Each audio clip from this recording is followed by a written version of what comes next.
হঠাৎ করেই সামাজিক যোগাযোগ মাধ্যমে আগুনের মতো ছড়িয়ে পড়ে এক চাঞ্চল্যকর দাবি।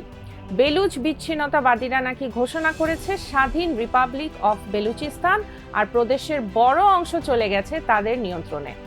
খবরটি মুহূর্তেই বেশ উত্তেজনা, কৌতূহল আর আতঙ্ক তৈরি করে। কিন্তু বাস্তবতা হচ্ছে এখন পর্যন্ত এই দাবির পক্ষে কোনো নির্ভরযোগ্য প্রমাণ পাওয়া যায়নি। পাকিস্তান এখনো পুরো বেলুচিস্তানকে প্রশাসনিক নিয়ন্ত্রণে রেখেছে। তাহলে প্রশ্নটা থেকেই যায়, এই দাবির পেছনে আসলে গল্পটা কি?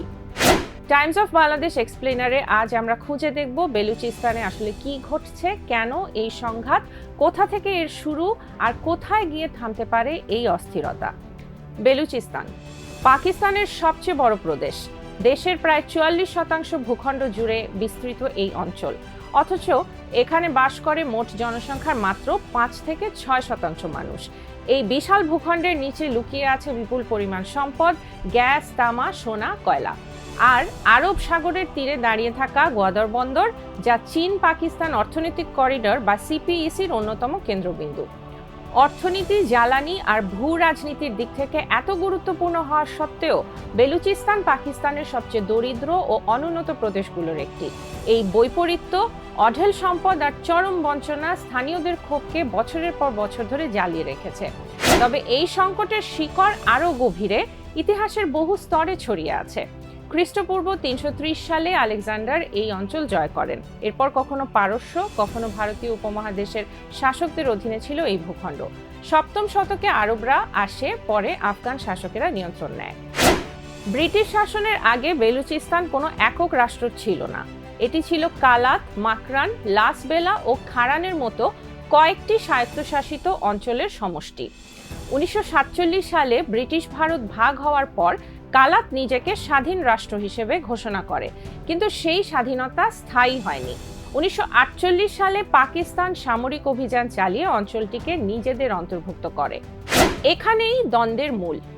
বেলুচ জাতীয়তাবাদীদের দাবি কালাতকে জোর করে দখল করা হয়েছিল। পাকিস্তানের বক্তব্য সবকিছুই হয়েছিল আইনগত ও রাজনৈতিক প্রক্রিয়ায়। এই দুই বিপরীত বয়ানই আজকের সংঘাতের ভিত্তি। এরপর দীর্ঘ বিদ্রোহের ইতিহাস। বিভিন্ন সময়ে তা জ্বলে ওঠে, আবার স্তিমিত হয়। ১৯৭১ সালে বাংলাদেশের স্বাধীনতার পর বেলুচ জাতীয়তাবাদী আন্দোলন নতুন গতি পায় এবং পাকিস্তানের জন্য বড় নিরাপত্তা চ্যালেঞ্জ হয়ে দাঁড়ায়। ১৯৭০-এর দশকে জুলফিকার আলী ভুট্টোর আমলেই জন্ম নেয় বেলুচ লিবারেশন আর্মি বা বিএলএ। তবে ১৯৭৭ সালে জেনারেল জিয়াউল হকের সময় জাতীয়তাবাদী নেতাদের সঙ্গে সমঝোতার পর সংগঠনটি কিছুটা নিষ্ক্রিয় হয়ে পড়ে। কিন্তু গল্প এখানেই শেষ হয়নি। ২০০০ দশকের শুরুতে পারভেজ মোশাররফের শাসনামলে আবারও মাথা তোলে বিএলএ। স্বায়ত্তশাসন, সম্পদের অধিকার আর স্বাধীনতার দাবিতে তারা নতুন করে সংগঠিত হয়। ২০০৬ সালে পাকিস্তানি সামরিক অভিযানে বেলুচ নেতা নওয়াব আকবর খান বুকতি নিহত হলে ক্ষোভ যেন বিস্ফোরিত হয়। আন্দোলন আরও তীব্র হয়, কিন্তু স্বাধীনতার লক্ষ্য অধরাই থেকে যায়। ২০১১ সালের পর বিএলএ আরও শক্তিশালী হয়ে ওঠে। আত্মঘাতী হামলার কৌশল গ্রহণের পর তারা আন্তর্জাতিক গণমাধ্যমের নজরেও আসে। আজকের দিনে বিএলএ পাকিস্তান বিরোধী বেলুচ সশস্ত্র সংগঠনগুলোর মধ্যে অন্যতম বৃহৎ, ভয়ঙ্কর ও সম্পদশালী। তাদের লক্ষ্য স্পষ্ট: পাকিস্তান থেকে বিচ্ছিন্ন হয়ে স্বাধীন বেলুচিস্তান গঠন এবং স্থানীয় সব প্রাকৃতিক সম্পদের উপর পূর্ণ নিয়ন্ত্রণ প্রতিষ্ঠা। সাম্প্রতিক বছরগুলোতে তাদের হামলার পরিধি সামরিক ঘাঁটি, পুলিশ, রেল লাইন, মহাসড়ক, সরকারি স্থাপনা, এমনকি চীনা প্রকল্পও তাদের লক্ষ্যবস্তু। পাকিস্তান ও যুক্তরাষ্ট্র সহ কয়েকটি দেশ ইতোমধ্যে বিএলএ-কে সন্ত্রাসী সংগঠন হিসেবে তালিকাভুক্ত করেছে। ইসলামাবাদের দাবি এটি শুধু অভ্যন্তরীণ বিদ্রোহ নয়, বরং একটি প্রক্সি ওয়ার। পাকিস্তানের অভিযোগ, ভারতের গোয়েন্দা সংস্থা র আফগানিস্তান ও ইরানের সীমান্ত ব্যবহার করে বিএলএ সহ বিভিন্ন গোষ্ঠীকে অর্থ, অস্ত্র ও প্রশিক্ষণ দিয়ে সহায়তা করছে। তবে ভারত এই অভিযোগ সরাসরি অস্বীকার করেছে।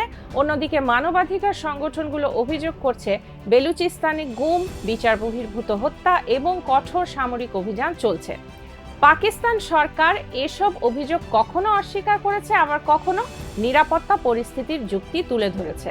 সামরিক অভিযান আরও তীব্র হতে পারে, রাজনৈতিক সংলাপ শুরু হতে পারে, অথবা সংঘাত আরও বিস্তৃত হয়ে উঠতে পারে। বর্তমান বাস্তবতায় সংলাপের সম্ভাবনা খুবই ক্ষীণ। আর যদি গোয়াদর বন্দর, চীনা প্রকল্প বা বড় শহরগুলোতে হামলা বাড়তে থাকে, তাহলে সহিংসতার এই চক্র আরও দীর্ঘ ও জটিল হয়ে উঠতে পারে। সবশেষে একটি বিষয় পরিষ্কার, বেলুচিস্তান এখনো পাকিস্তানের অংশ। স্বাধীন রাষ্ট্র ঘোষণার দাবির পক্ষে কোনো নিশ্চিত প্রমাণ নেই। তবুও এই আগুন নিভছে না। কয়েক দশকের রাজনৈতিক বঞ্চনা, সম্পদের মালিকানা নিয়ে দ্বন্দ্ব, জাতীয় পরিচয়ের প্রশ্ন এবং গভীর অবিশ্বাস এই সংঘাতকে বারবার জ্বালিয়ে তুলছে। বেলুচিস্তানের সংকট তাই শুধু একটি প্রদেশের সমস্যা নয়, এটি পাকিস্তানের রাজনৈতিক ঐক্য, অর্থনৈতিক ভবিষ্যৎ এবং পুরো দক্ষিণ এশিয়ার ভূ রাজনীতির জন্য এক বড় অনিশ্চিত পরীক্ষা।